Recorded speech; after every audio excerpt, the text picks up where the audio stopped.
வயதானவர்கள் அதிகம் பேச வேண்டும். வயதானவர்கள் அதிகம் பேசினால் கிண்டல் செய்யப்படுவார்கள். ஆனால் மருத்துவர்கள் அதை ஒரு வரமாக பார்க்கிறார்கள்.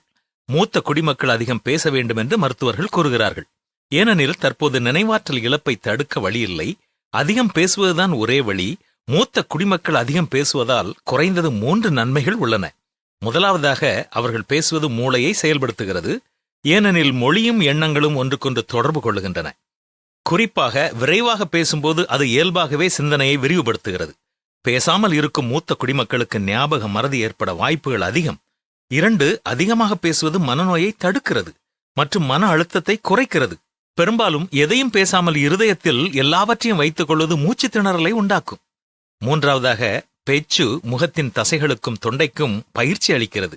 நுரையீரலின் திறனை அதிகரிக்கிறது.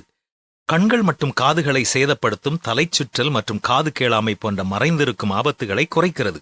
சுருக்கமாகச் சொன்னால், மூத்த குடிமக்களுக்கு அல்சீமர் நோய் வராமல் இருக்க வேண்டுமென்றால் முடிந்தவரை பலருடன் பேச வேண்டும். சுறுசுறுப்பாக பழக வேண்டும். நல்ல வார்த்தைகளை பேசினால் எல்லோருக்கும் நல்லதுதானே. அவனவன் வாயின் பலனால் அவனவன் வயிறு நிரம்பும். அவனவன் உதடுகளின் விளைவினால் அவனவன் திருப்தியாவான். மரணமும் ஜீவனும் நாவின் அதிகாரத்தில் இருக்கும். அதில் பிரியப்படுகிறவர்கள் அதன் கனியை புசிப்பார்கள் என்றுதானே வேதத்தில் நாம் வாசிக்கிறோம்.